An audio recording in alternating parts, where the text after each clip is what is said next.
نبی پاک صلی اللہ علیہ وسلم سے محبت کیسی ہو؟ اگر آپ کو محبت رسول سیکھنی ہے تو پھر مولا علی سے سیکھیں۔ مولا علی کرم اللہ وجہہ الکریم سے کسی نے پوچھا، اے علی، نبی پاک سے محبت کتنی کرنی چاہیے؟ تو آپ نے فرمایا اپنی جان، مال، آل، اولاد سے بھی بڑھ کر نبی پاک سے محبت کرنی چاہیے، پھر جا کر کسی مسلمان کا ایمان مکمل ہوتا ہے۔ اور مولا علی نے پھر اس کی عملی تصویر بھی دکھلائی کہ داتا علی حجویری علیہ رحمہ فرماتے ہیں کہ نبی پاک صلی اللہ علیہ وسلم نے ایک رات مولا علی کو بلایا اور کہا کہ اے علی، آج رات مجھے اللہ نے ہجرت کا حکم دیا ہے، تو یہ فلاں فلاں کی امانتیں ہیں، یہ تم ادا کر دینا، اور آج رات تم میرے بستر پر ہی سو جاؤ تاکہ کفار مکہ اس مغالطے کے اندر رہیں کہ محمد اپنے بستر پر سویا ہوا ہے۔ اب کفار مکہ بھی اس رات نبی پاک کے گھر کا محاصرہ کر چکے تھے اور اس انتظار میں تھے کہ جب رات کافی ہو جائے گی تو ہم نبی پاک کے گھر میں گھس کے نبی پاک کو قتل کر دیں گے۔ لیکن نبی پاک صلی اللہ علیہ وسلم تو رات کو اپنے گھر سے نکل گئے ہجرت کے لیے۔ مولا علی نبی پاک کے بستر پر لیٹ گئے۔ اب مولا علی کو بھی پتا تھا کہ نبی پاک کے بستر پر لیٹنا موت کو دعوت دینا ہے، لیکن آپ نے جان کو ترجیح نہ دی بلکہ نبی پاک کے فرمان کو ترجیح دی اور نبی پاک کے بستر پر لیٹ گئے۔ اب کفار مکہ اس تعاقب میں تھے کہ رات کافی ہو جائے تو ہم نبی پاک پر حملہ کریں۔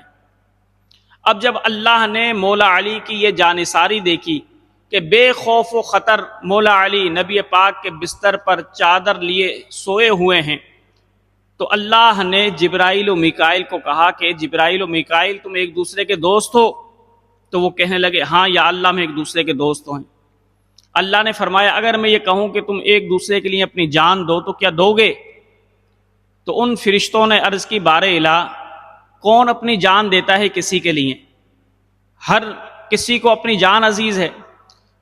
تو اللہ نے فرمایا لیکن دیکھو ایک ذات ایسی ہے کہ اس ذات نے اپنے اوپر ترجیح دی اپنے نبی کو، اور وہ ذات ہے علی کی۔ پھر اللہ رب ذوالجلال نے جبرائیل و میکائیل کو حضرت علی رضی اللہ تعالی عنہ کی حفاظت کے لیے بھیجا، اور پھر نبی پاک صلی اللہ علیہ وسلم کو بھی پتا تھا کہ مولا علی مجھ سے بہت محبت کرتے ہیں۔ غزوہ خیبر کے موقع پر نبی پاک صلی اللہ علیہ وسلم نے 2 صحابہ کو جھنڈا دیا لیکن دونوں ناکام آئے، ان سے خیبر کا قلعہ فتح نہ ہو سکا۔ پھر نبی پاک صلی اللہ علیہ وسلم نے اعلان فرمایا کہ کل میں جھنڈا اس کو دوں گا کہ جو اللہ اور اس کے رسول سے محبت رکھتا ہے، اور اللہ اور اس کا رسول اس سے محبت رکھتے ہیں، اور اللہ پھر اس کو فتح یاب بھی کرے گا۔ تو تمام صحابہ اس اشتیاق میں تھے کہ ایسا کون ہے کہ جو اللہ اور اس کے رسول سے محبت اتنی بڑھ کر کرتا ہے کہ نبی پاک نے اس کی تعریف کی، اور پھر اللہ اور اس کے رسول بھی اس سے محبت کرتے ہیں، یہ شان اس کو مل گئی، اور اس کے ہاتھ پر خیبر کا قلعہ فتح ہوگا۔ کون ہوگا ایسا صحابی، کون ہوگا خوش نصیب؟ تو ہر صحابی یہ سوچنے لگا کہ شاید کل مجھے جھنڈا مل جائے، مجھے مل جائے، کیونکہ تمام صحابہ نبی پاک سے محبت کرتے تھے۔ لیکن جب دوسرا دن آیا تو نبی پاک نے صحابہ کو فرمایا، اے میرے صحابہ، علی کہاں ہے؟ تو صحابہ نے کہا یا رسول اللہ اس کی آنکھیں تو دکھتی ہیں۔ نبی پاک نے فرمایا لیکن علی کو بلاؤ۔ علی آئے، نبی پاک صلی اللہ علیہ وسلم نے فرمایا اے علی کیا ہوا؟ تو حضرت علی نے عرض کی یا رسول اللہ آنکھیں دکھتی ہیں۔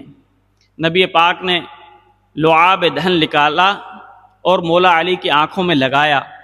جب جیسے ہی لگایا تو حضرت علی فرماتے ہیں میری آنکھوں کی بیماری دور ہو گئی، اور ایسا لگتا تھا کہ کبھی بیماری تھی ہی نہیں۔ پھر نبی پاک نے حضرت علی کو جھنڈا عطا فرمایا اور کہا کہ اے علی جاؤ اب خیبر کی طرف اور لڑو اور اس کو فتح کرو۔ تو حضرت علی رضی اللہ تعالی عنہ خیبر کی طرف بڑھے، اور پھر مرحب سے مقابلہ ہوا، اور مرحب جب فخریہ اشعار پڑھتا ہوا آیا تو مرحب کو یہ پتہ نہیں تھا کہ مرحب کے سامنے کون کھڑا ہے۔ مرحب کے سامنے حیدر کرار کھڑے تھے، مرحب کے سامنے اللہ اور اس کے رسول سے محبت کرنے والا کھڑا تھا، مرحب کے سامنے اللہ اور اس کے رسول صلی اللہ علیہ وسلم پر جان دینے والا کھڑا تھا، مرحب کے سامنے داماد رسول کھڑا تھا، مرحب کے سامنے وہ کھڑا تھا کہ جس کا علم اتنا ہے کہ مولا علی فرماتے ہیں کہ تمام قرآن کا علم سورہ فاتحہ میں، سورہ فاتحہ کا علم بسم اللہ میں، بسم اللہ کا علم بسم اللہ کی با میں، اور علی وہ بسم اللہ کی با ہے۔ تو اتنا عظیم الشان شخص جو مرحب کے سامنے کھڑا تھا، تو مرحب اس عظیم الشان شخص کے سامنے رز پڑ رہا تھا، لیکن مولا علی سے جب اس کا مقابلہ ہوا، مرحب تو یہ سمجھ رہا تھا میں بڑا طاقتور ہوں، لیکن جب مولا علی سے مقابلہ ہوا تو مولا علی نے ایک ہی ضرب میں مرحب کو تمام کر دیا، ڈھیر کر دیا۔ اسی وقت اس کا لاشا تڑپنے لگا میدان میں، اور مولا علی نے ایک نعرہ بلند کیا۔ پھر حضرت علی رضی اللہ تعالی عنہ بڑھتے گئے، خیبر کے دروازے کو ایک ہاتھ سے اکھیڑ پھینکا۔ اتنی طاقت مولا علی میں آ گئی، کیوں کہ جب سینے میں محبت رسول ہو تو پھر اتنی ہی طاقت آتی ہے۔ تو حضرت علی رضی اللہ تعالی عنہ نبی پاک صلی اللہ علیہ وسلم سے محبت کرتے تھے، اور نبی پاک صلی اللہ علیہ وسلم مولا علی سے محبت کرتے تھے۔ مدینہ طیبہ میں مواخات ہوئی کہ ایک صحابی کو دوسری صحابی کا بھائی بنایا حضور نے۔ جب یہ مواخات کا سلسلہ شروع ہوا تو حضرت علی بھی اس مجلس میں موجود تھے۔ نبی پاک نے ہر صحابی کو دوسرے صحابی کا بھائی بنا دیا، لیکن حضرت علی کو کسی کا بھائی نہیں بنایا۔ حضرت علی کی آنکھوں میں آنسو آ گئے اور عرض کی، یا رسول اللہ، کیا علی سے کوئی خطا ہوئی ہے کہ آپ نے ہر صحابی کو دوسرے کا بھائی بنا دیا لیکن مجھے کسی کا بھائی نہیں بنایا؟ تو نبی پاک صلی اللہ علیہ وسلم نے فرمایا، اے علی پریشان نہ ہو، انت اخی فی الدنیا والآخرہ، تم تو وہ علی ہو کہ جو دنیا و آخرت کے اندر میرے بھائی ہو۔